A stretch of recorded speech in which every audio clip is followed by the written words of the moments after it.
Hey everyone, I am hashtag the tallest man in real estate. I'm a real estate agent here in San Francisco. I was just at the Lake Tahoe Economic Summit and it was fantastic. Compass throws on this event every year. Got some great data that I wanted to share with you. The main person that I'm actually going to talk about is Ali McCartney. She's been on CNBC several times. She's the managing director at UBS. She brought up about three or four interesting points I wanted to share with everybody. The first part is that US macro data has been surprisingly soft as the labor market cools. And that's been very interesting because we've also seen the unemployment rate just start to tick up. And let me show you this chart that Compass has made talking about the unemployment rate. So if you look on the far right side, you'll see that we just started going above 4%. Now, the concerning part that I have seen many podcasts and YouTube videos on is once we go above 4%, we almost always go to 6%. And you can see a little bit of that in the data over the last, 25 years or so. If you're looking the far left in the year 2000, 2001 or so, we just started to spike up to 4%, then we shot up to 6%. If you go to the middle of the chart and you look at 2008, obviously the Great Recession, we spiked up almost to 10% in 2009. In some areas, it's actually quite a bit higher. And so right now, we're just at that 4%. Hopefully, we don't go to 6% over the next year. That's the biggest concern that I would see. Despite all of that, though, she talked about that spending's been holding up. And I saw this, which was by Reuters, and they talk about the same thing. They said the U.S. consumer spending has been resilient as inflation abates. And wanted to show you another chart on the inflation part of it because obviously that's been in the news all over.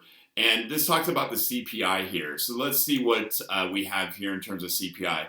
We've been hovering kind of in that 3 to 3.5, 4% range over the last year and a half. And it's a little bit hard to see, but on the far right-hand side, we've actually gone down to 2.5%. That is great news for the economy because now the Fed can start spending more of their time on the unemployment rate now that the CPI is going down. Now, she's talking more on the macro here of the total U.S. Housing market. But a point that she brought up is that the housing market is starting to soften and shows weakness, but there is some bright spots. And the weaknesses that we're seeing are particularly in the Sunbelt states. So if you're in Arizona, Texas, Florida, we're starting to see days on market tick up as well as price cuts in inventory. And that's always what suppresses prices. The next chart I wanted to show you, though, is this bright spot. Look at the interest rates and what's been happening over the last couple months here. They pretty much spiked a little bit over in July.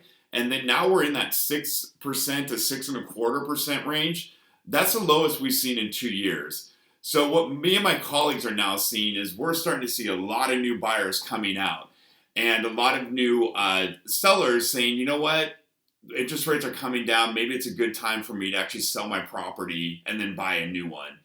And one of the things that I really enjoyed as well was a different speaker was talking about how many home sales around the US that we've seen over the past few years. So last year we did about 3.5 million.